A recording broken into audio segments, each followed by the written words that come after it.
aquí en la región. Y muy contenta también por los comentarios de la gente, de la recepción de la gente, de lo que fue la charla, que les ha gustado, que entendieron, que uno siempre se queda con la duda de si puede transmitir los conceptos, ¿no es cierto?, que tiene en mente en forma clara. Así que es muy importante recibir ese feedback de todos los participantes. Hablaste también en tu ponencia de una bacteria o de un virus austral, el más austral del mundo, del vino. Del vino más austral del mundo. A eso me refería cuando lo usé como un ejemplo, porque cuando hablamos de cambio climático y agricultura, habitualmente como que nos quedamos enredados en lo negativo. Pero también, sobre todo para la zona austral del país, el cambio climático ofrece muchas oportunidades. Entonces, el vino Queoquén, que es un vino que generó Elinia en Chile Chico, en la región de Aysén, es el vino más austral del mundo, en una zona que no tiene tradición de producción vitivinícola. Logramos sacar un vino, hemos sacado vinos tintos, Syrah, y vinos blancos, y los vinos blancos, algunos espumantes, la verdad es que tienen premiación internacional. Estamos muy contentos. Las primeras cosechas tuvieron premiación internacional de 94 puntos y 93 puntos sobre 100. Así que estamos muy, muy contentos con ese desarrollo. ¿Podrá convertirse realmente en el más austral llegando aquí a Magallanes ese tipo de investigación? Todo es posible. Esas son las cosas que tenemos que poder ir evaluando localmente. Aquí también hay zonas que tienen microclima, ¿no es cierto?, que se usa para la producción de berries tradicionalmente. Hay que explorar, hay que ver cómo nos va con eso. O tenemos que innovar, a lo mejor tenemos que producir vinos de berries, no vinos de uva, ¿no?, que es lo que estamos acostumbrados. Claro, justamente. Bueno, aquí tenemos una muy buena producción de calafate, se hacen muchos buenos tragos sobre calafate, mermeladas, de todo tipo de productos. Probablemente, exacto. Probablemente en un futuro tal vez hasta podamos producir vino de la uva y de la Patagonia con sello. Muchas gracias, Marta. Muchas gracias a ustedes.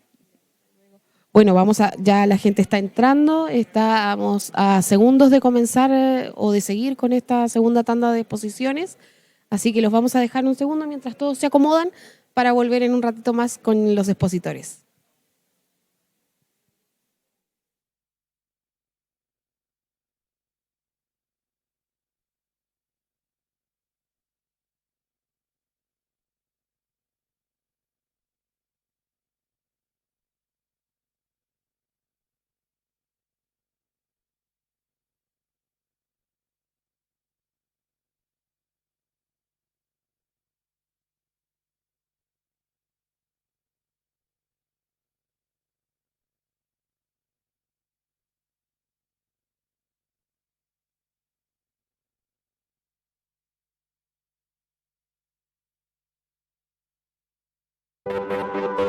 Esta es la Patagonia chilena, siempre difícil de habitar, casi imposible de conquistar.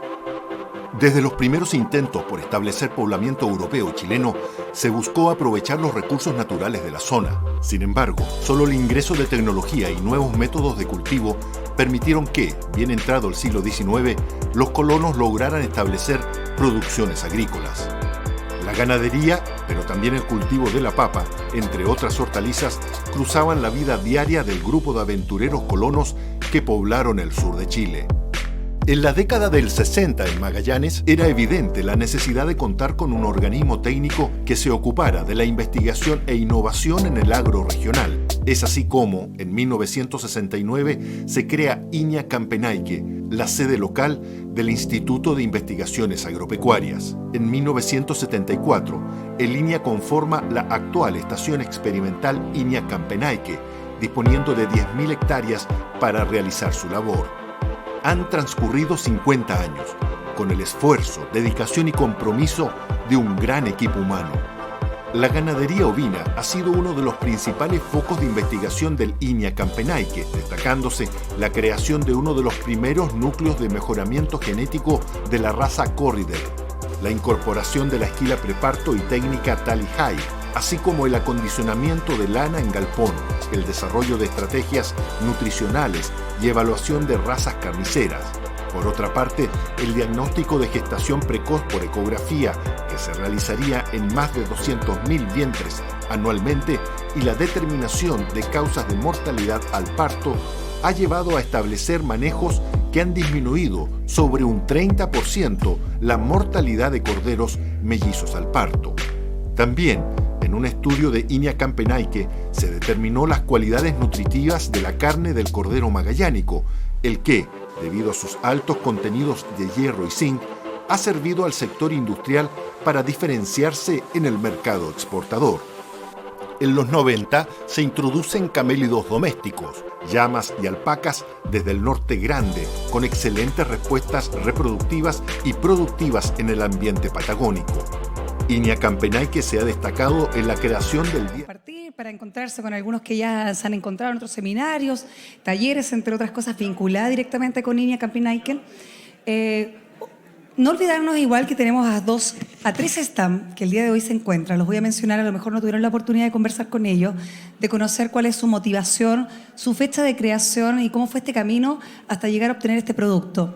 Ellos son tres stands que tienen bien claro lo que es la economía circular, son parte, su motor principal es eso, es reducir, reutilizar y reciclar. Está Compost Coirón, que es el emprendimiento que comenzó en marzo. Es Pamela Arancibia, Karen Barrera y Loreto Arancibia, quienes son los miembros. También está Le Palette Spa. Su fecha de creación comenzó en diciembre del año 2016. Carla Barría Díaz y José Fernández Muñoz. Su motivación es crear muebles ecológicos que fomenten el reciclaje en la región de Magallanes. Yo Reciclo Magallanes. Su creación es el 14 de diciembre del 2018. Miembros Catherine Cárdenas Valenzuela y María José Hernández Peña. Así que invitamos al final de nuestro seminario, ellos van a estar con su stand, para que ustedes a lo mejor puedan acercarse, preguntar cómo fue este camino. Hay muchas veces donde un camino que llega con un emprendimiento, con una idea, pero termina con otro. Así que seguramente más de acá, de algunos de ustedes puede estar pensando en emprender o tiene alguna línea muy similar de emprendimiento. Bueno, vamos a comenzar con el segundo bloque, todavía nos quedan expositores para dar a conocer y recordemos que somos parte, que es parte de las actividades de los 50 años de Iña Campenayque, como lo mencionamos al inicio de este seminario internacional Economía Circular 2019. Vamos a recordarles que una vez más, por favor, puedan colocar sus celulares en silencio o apagar los celulares para tener la atención correspondiente a cada uno de los expositores. Pero yo creo que una vez que ya disfrutamos un coffee break lo tienen claro, ¿no es cierto? Si yo una vez más les pregunto, ¿qué es la economía circular? Yo les puedo decir que estaba muy rico el coffee break. Yo creo que ahora sí se lo aprendieron, ¿no? Bueno, somos un poco tímidos igual, pero yo los voy a ayudar un poquito para no olvidarse. Reducir, porque quiero que se vayan con este concepto a la casa, a su emprendimiento, a su lugar de trabajo, donde a lo mejor van a decir, estuve en un seminario y hoy día aprendí que era economía circular. Cuando llegamos al seminario de economía circular, muchos de ustedes a lo mejor tenían un concepto y decían, ¿qué es economía circular? ¿De qué vamos a hablar? De que nuestros diferentes expositores, que tienen una línea de trabajo y de investigación muy similar una a la otra a lo largo de nuestro país o incluso con diferentes investigaciones internacionales, podrían preguntar ¿qué es la economía circular? No seamos vergonzosos, donde hoy en día ya nos conocemos, hoy en día ya hemos pasado varias horas en este seminario y quiero preguntar, economía circular, yo creo que acá, primera fila quedó muy claro, reducir. Perfecto, yo creo que ustedes se merecen un aplauso. Así nos gusta celebrar 50 años de Iña Campenayque, donde nos vamos con un concepto claro, donde incluso Magallanes, a nuestros expositores que son de afuera, los recibe con un día primaveral, pero con nieve incluida. Eso es, reducir, reutilizar y reciclar. Damos inicio a nuestro segundo bloque y así invitamos a don Alberto Bernués, quien es doctor veterinario de la Universidad de Zaragoza. Trabaja en el Centro de Investigación de Tecnología Agroalimentaria de Aragón. Realizó el postdoctorado en el Instituto de Ecología y Gestión de Recursos de la Universidad de Edimburgo. Trabajó en la Universidad de Noruega de Ciencias de la Vida. Sus áreas de trabajo incluyen los sistemas ganaderos ligados al pastoreo, la evaluación integrada de la sostenibilidad, la valorización en servicios de los agrosistemas, los sistemas de apoyo a la toma de decisiones o a la percepción de calidad para los consumidores. Ha sido presidente de la Comisión de Calidad por los Consumidores, quien también ha estado el miembro del Comité Científico de la Federación Europea de Ciencia Animal, editor de la sección de Sistemas Ganaderos y Medio Ambiente de la revista Animal International Journal of Animal Beings. Ha sido nombrado presidente del Consejo Rector de la revista desde el 1 de enero del 2020.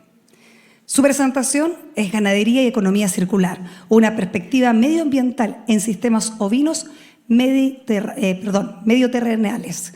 Ahora sí, hablamos y presentamos una vez más a Alberto Bernué, que nos trae con un tema relacionado directamente, y se los voy a repetir de esta forma muy correcta: ganadería y economía circular, una perspectiva medioambiental en sistemas ovinos medio territoriales. Ahora sí, un fuerte aplauso, por favor, para Alberto Bernué, que está con nosotros el día de hoy.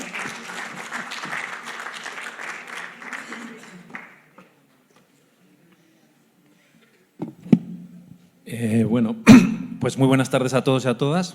En primer lugar, quiero agradecer de manera muy sincera la invitación de INIA y en especial de Raúl Lira, que es al final el colega que me ha invitado, así que realmente para mí es un placer y un honor estar aquí con todos ustedes y lo digo de manera sincera. También es una especie de sueño hecho realidad, porque yo soy un gran amante de las montañas y cuando era niño, enfrente de mi cama tenía un póster del Parque Nacional Torres del Paine y siempre he querido venir aquí. Es la primera vez que vengo y por eso estoy doblemente agradecido y tengo mucha suerte de estar aquí con todos ustedes esta tarde. Bien, bueno, es el título, lo voy a decir de vuelta: Ganadería y economía circular, una perspectiva medioambiental en sistemas ovinos mediterráneos, de la cuenca mediterránea en Europa. Y bueno, este es el guión. Voy a trasladarles a sistemas que son muy diferentes aquí, sobre todo en cuanto al contexto socioeconómico y el contexto político, sobre todo que tenemos en Europa. Y voy a centrarme en aspectos de ganadería y medio ambiente diferentes de los que se han tocado aquí hoy, aspectos más positivos, más relacionados con los bienes públicos en nomenclatura más reciente, los servicios de los ecosistemas, y finalmente un concepto nuevo de energía con M, que si tengo tiempo les expondré al final. Cálculos de la huella de energía de los productos. Al igual que se puede hacer la huella de carbono, se puede hacer también la huella energética de los productos. Y finalmente, si tengo tiempo, pues les hablaré un poquito de algunas consideraciones generales al final. Bien, cuando me invitaron a hablar de un seminario de economía circular, yo no trabajo, o pensaba que no trabajaba en economía circular. Realmente, después de hacer una revisión bibliográfica estos últimos días, me he dado cuenta de que sí que trabajamos en algunos aspectos concretos de economía circular y por eso los voy a tocar aquí. Me gustaría empezar hablando de un concepto relativamente nuevo que no sé si ustedes conocen. Este trabajo, publicado en Science en el 2015, fue el tercero más citado ese año, después de 2 trabajos de ciencias bioquímicas, y son los grandes expertos en cambio global que tenemos en estos momentos. Y aquí ven lo que ellos consideran límites planetarios que no debemos sobrepasar para mantener unas condiciones de vida más o menos estables en la Tierra. Y aquí van los diferentes indicadores ambientales, ¿no? Y vamos a centrarnos, aquí por ejemplo está el cambio climático y está en una zona de amarilla, que quiere decir es una zona de incertidumbre, de riesgo, pero no son los aspectos más importantes, de acuerdo a estos investigadores. Hay algunos otros aspectos que claramente hemos sobrepasado los límites del planeta, como son la biodiversidad de especies. Recientemente ha salido un informe que dice que 1 millón de especies están en peligro de extinción, y los ciclos bioquímicos de nitrógeno y fósforo. Estos son los aspectos donde más sobrepasados están los límites planetarios, por encima incluso del cambio climático, de acuerdo a este trabajo. Y bien, en la línea punteada o los puntos significa la contribución de la agricultura a este sobrepasamiento de los límites. Vemos como en el caso del cambio climático, bueno, pues no es tan elevado como, por ejemplo, en el caso de la biodiversidad, a nivel planetario, obviamente sin desagregar. Y también los ciclos del nitrógeno, de los que ya nos han hablado hoy un poquito. Yo simplemente les voy a sacar una transparencia a continuación para entender cuál es el problema del ciclo del nitrógeno a gran escala. Y luego me centraré en esos otros aspectos más positivos, como os decía. Aquí tienen una gráfica de la exportación de nitrógeno en el año 86, en el año 2009, ahora es todavía muy superior. El tamaño de las flechas es indicador del volumen, ¿no? Y vemos la gran exportación de este nutriente, también del fósforo, pero aquí se centra en nitrógeno, desde Norteamérica y Latinoamérica a Europa fundamentalmente y a Asia. Y aquí vemos cómo estas líneas se han intensificado de manera muy significativa. Y esto da lugar, ya lo ha mencionado antes Francisco, a un problema que tenemos muy grave de contaminación de acuíferos en Europa. Bueno, los colores aquí dan las unidades de sobrecarga de kilos de nitrógeno por hectárea, y vemos cómo, sobre todo en el centro y norte de Europa, hay un problema muy serio de contaminación de nitratos y nitritos. De hecho, en algunos países como Dinamarca ahora están pagando a los productores de porcino para que abandonen la explotación. y se están viniendo todos a esta zona de aquí, que es donde yo soy, Aragón, en España.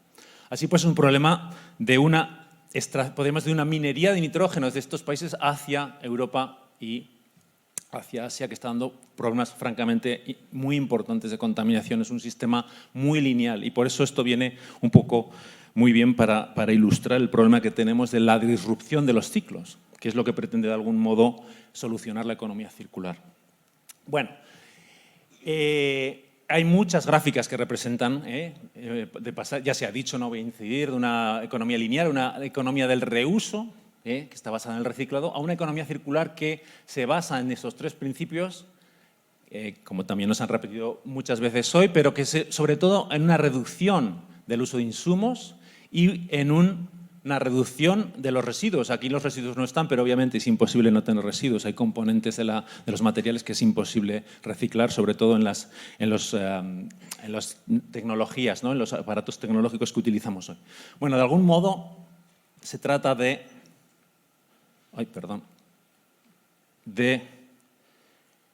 pues sustituir este modelo de emisión, de algún modo, es un ejemplo simplemente sistemático, lineal a un sistema más que imite los ciclos de la naturaleza, aquí el ciclo del CO2. Bueno, ya se ha explicado un poco que esto es lo de la economía circular, no voy a incidir aquí.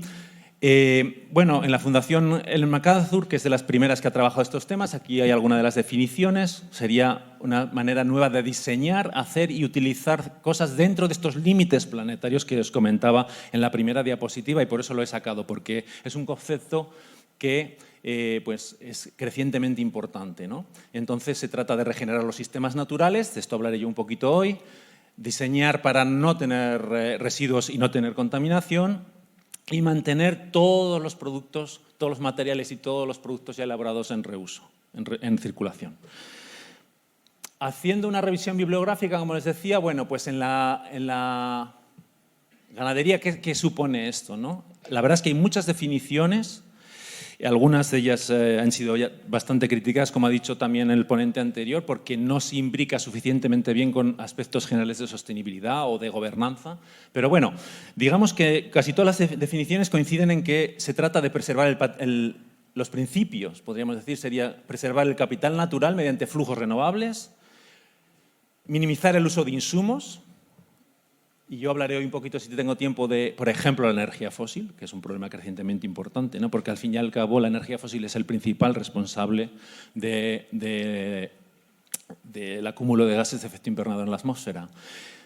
De la optimización de los procesos de circulación de nutrientes, procesos materiales, de lo que hemos ido a hablar hoy, y minimizar y valorizar los residuos. Hemos tenido una charla que básicamente trataba de minimizar y valorizar los residuos. Yo voy a hablarles de los dos primeros, a través de algunos ejemplos concretos de los trabajos que tenemos nosotros en desarrollo en sistemas ovinos.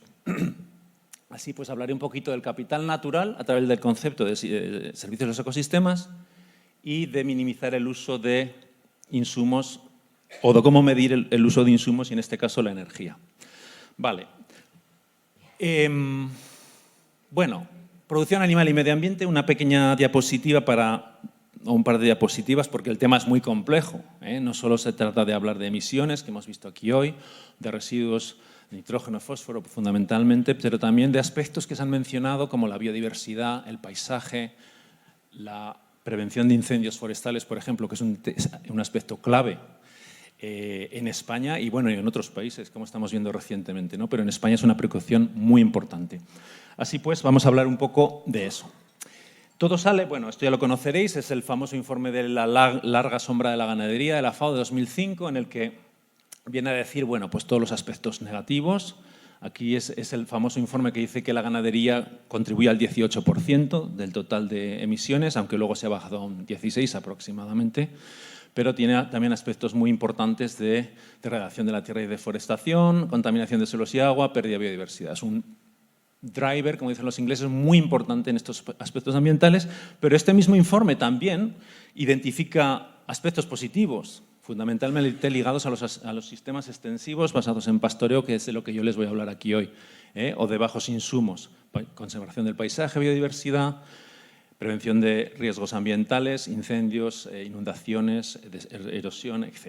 Y el acúmulo de carbono, que muchas veces cuando se calcula la huella de carbono de de la carne, por ejemplo, no se tiene en cuenta que los pastos sobre los que se asientan esos animales en pastoreo, pues se ha calculado que llegan a acumular en el suelo casi tanto como los bosques a nivel planetario. Así pues, hay una gran confusión en estos momentos, por lo menos en Europa, en cuanto a la carne. Se está promocionando el consumo la reducción del consumo de carne. Hay personas que dicen que hay que comer carne blanca porque tiene mucha menor huella de carbono. Otras personas dicen que hay que consumir solo carne roja porque es mucho más cardiosaludable y mucho mejor para el medio ambiente. Es un debate muy abierto en estos momentos y el público en general está bastante confundido. No sabe muy bien a qué atenerse.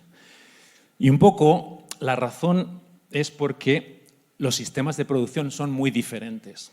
Y normalmente estamos hablando de especies ganaderas o de productos como la carne o la leche, pero lo realmente importante, lo que diferencia la huella, también la productividad de los sistemas, pero la huella ambiental de un producto, no es tanto el producto, sino cómo se ha producido.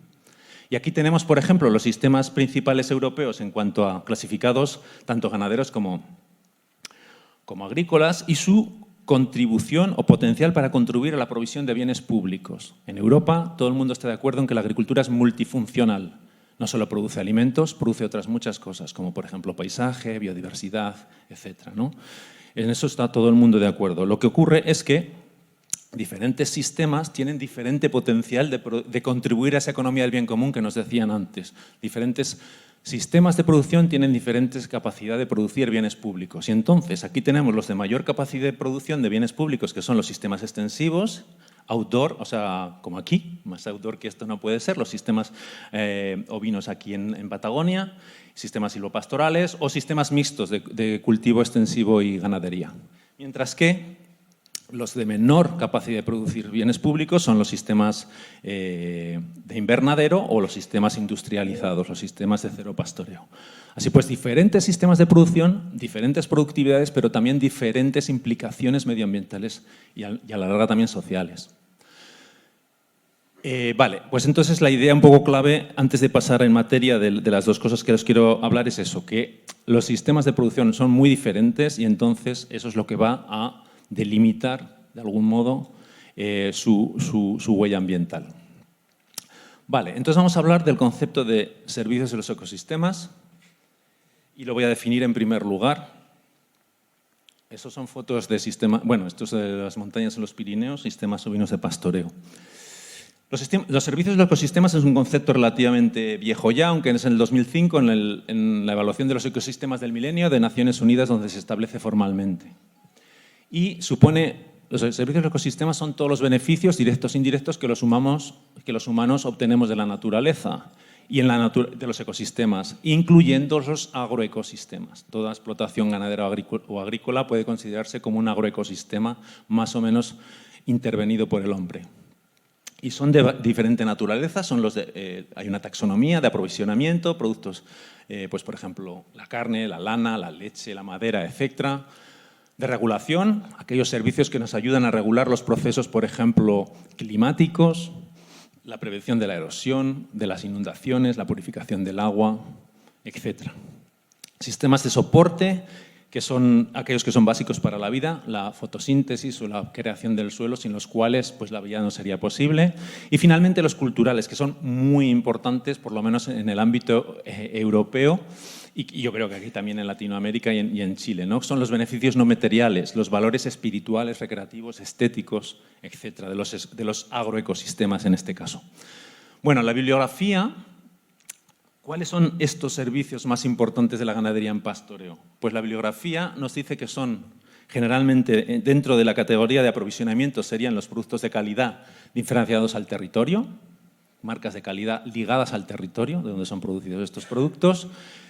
En los de regulación, nosotros, bueno, les voy a exponer ahora un trabajo de investigación en España, pero lo hemos replicado en Italia y en Noruega.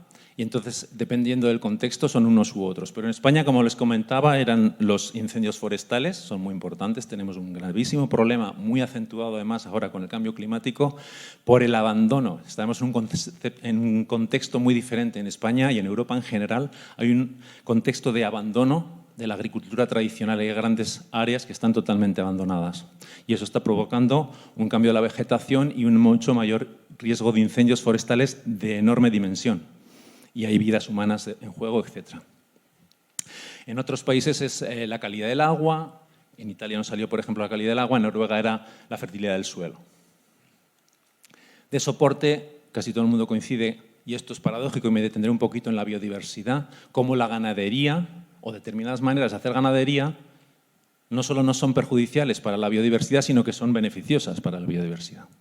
Y finalmente los culturales, que lo más importante en este caso son los paisajes agrarios, ¿no? Paisajes abiertos, paisajes humanizados, donde hay un mosaico de tipos de vegetación diferente.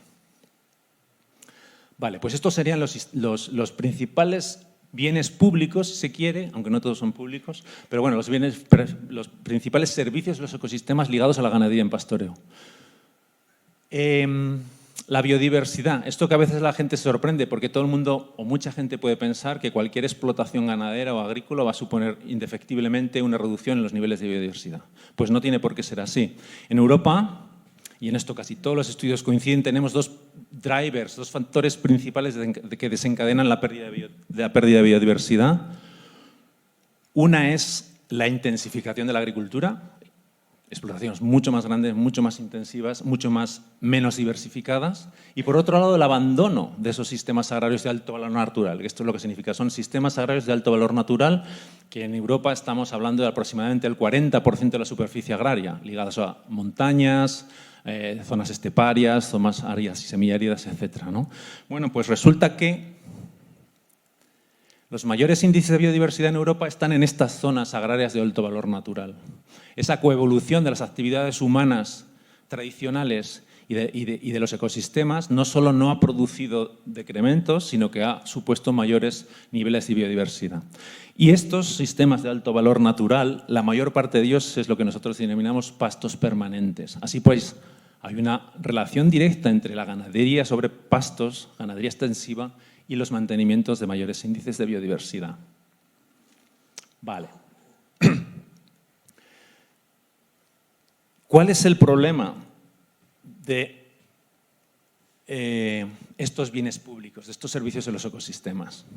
El problema es que son muy difíciles de valorar. ¿Por qué son difíciles de valorar? Pues porque primero tienen diferentes unidades de medida. No puedes comparar kilos de cordero con kilos de biodiversidad o kilos de paisaje. Tienen escalas espaciales y temporales muy diferentes, generalmente a más largo plazo y también en áreas geográficas mucho más amplias. Hay diferentes percepciones sociales sobre la importancia de estos bienes públicos, obviamente, y sobre todo tampoco hay precio de mercado. Hay precio de mercado para los productos de aprovisionamiento, para la carne, la leche, la lana, etcétera, pero no para el paisaje. Es decir, al no haber precio de mercado, los productores no tienen incentivos económicos para hacer a través de determinadas prácticas dar esos servicios a la sociedad. Y en esto está la política agraria común, que es una política muy famosa en Europa, que intenta revertir estos procesos, al menos en espíritu. Intentar que la agricultura sirva para producir bienes públicos.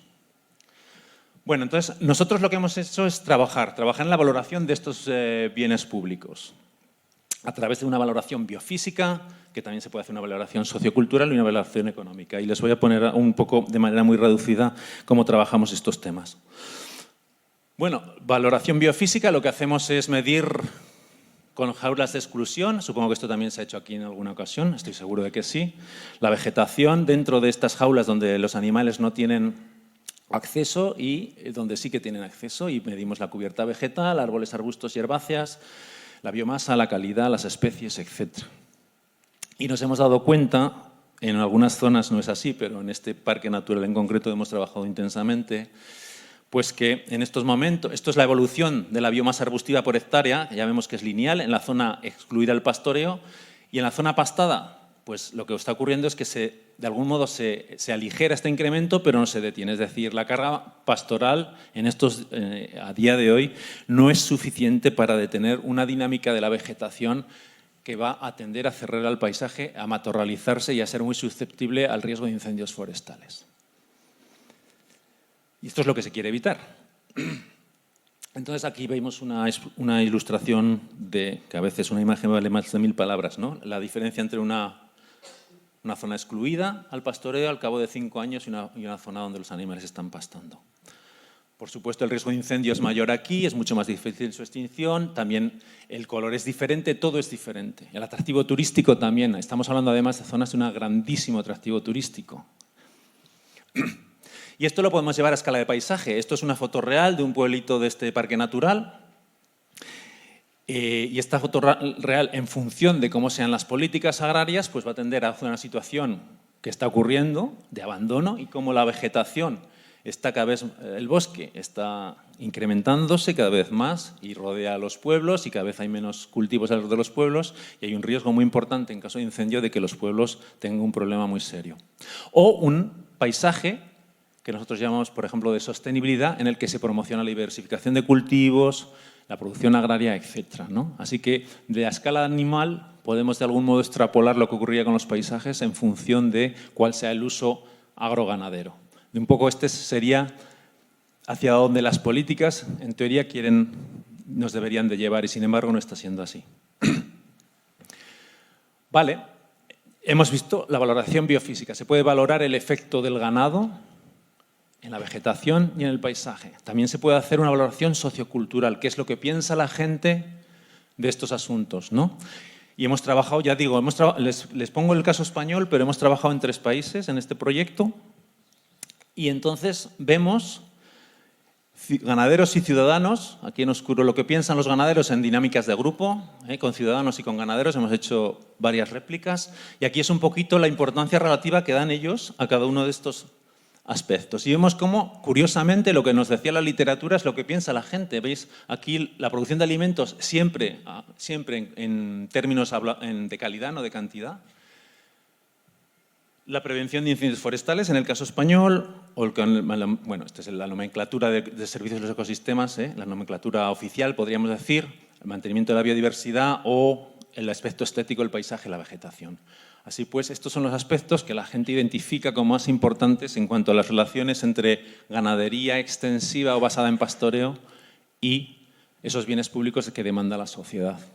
Bueno, la cosa no es tan sencilla porque realmente son los mapas, esto es una representación, una especie de un mapa mental de lo que piensa la gente, ¿no? No vamos a entrar en detalle, pero sí que, bueno, veis ahí en círculo los diferentes servicios de los ecosistemas y cómo son capaces las personas de establecer, sobre todo los ganaderos que tienen un conocimiento muy rico, cómo son capaces de establecer las relaciones entre los diferentes servicios y de las prácticas agrarias que ellos implementan y qué efecto tienen sobre esos servicios. Así pues, es un mapa mental de estas discusiones grupales que tenemos con los representantes de la sociedad y la ganadería para que veáis que bueno, pues es un mapa bastante rico, tiene un entendimiento bastante certero. Bien, y una tercera manera de valorar estos bienes públicos es a través de la valoración económica, que es un tema que es muy controvertido porque hay mucha gente que piensa que no se puede poner un precio o no se debe poner un precio a cosas que en principio no tendrían que tener precio, como por ejemplo un paisaje o la existencia de especies protegidas, etc. Bueno, nosotros lo que hacemos es intentar estimar el valor económico total, que son la suma de todos los valores generados por un ecosistema o, en este caso, un agroecosistema. Ahora lo vamos a ver un poco mejor en esta otra gráfica. Hay una taxonomía también de valores de uso y valores no uso, pues desde el uso directo que hacemos a través, por ejemplo, de la madera o de la leche, de la carne, etc. Uso indirecto, por ejemplo, los servicios de regulación, por ejemplo, cómo nos beneficiamos de evitar inundaciones, la purificación del agua, en el caso mediterráneo, por ejemplo, la prevención de incendios forestales, como les estaba diciendo. Este se llama el valor de acción, que sería la posibilidad de nuestro uso futuro, el uso de nuestra generación en el futuro, el valor de dejar esto a las generaciones futuras y el valor intrínseco que tienen las cosas, por ejemplo, el valor intrínseco del cóndor de los Andes, ¿no? Eso tiene un valor para muchas personas. Pues la suma de todos esos valores es el valor económico total del sistema o del agroecosistema en este caso. El problema es que conforme nos movemos hacia allá, hacia la derecha, pues claro, son cada vez menos tangibles y son más difíciles de medir, en términos monetarios, podríamos decir, en términos económicos. Entonces, para ello lo que hacemos es, bueno, primero definir los valores de no uso, son aquellos que no suponen uso directo o indirecto, sino la satisfacción de saber que existen. Por ejemplo,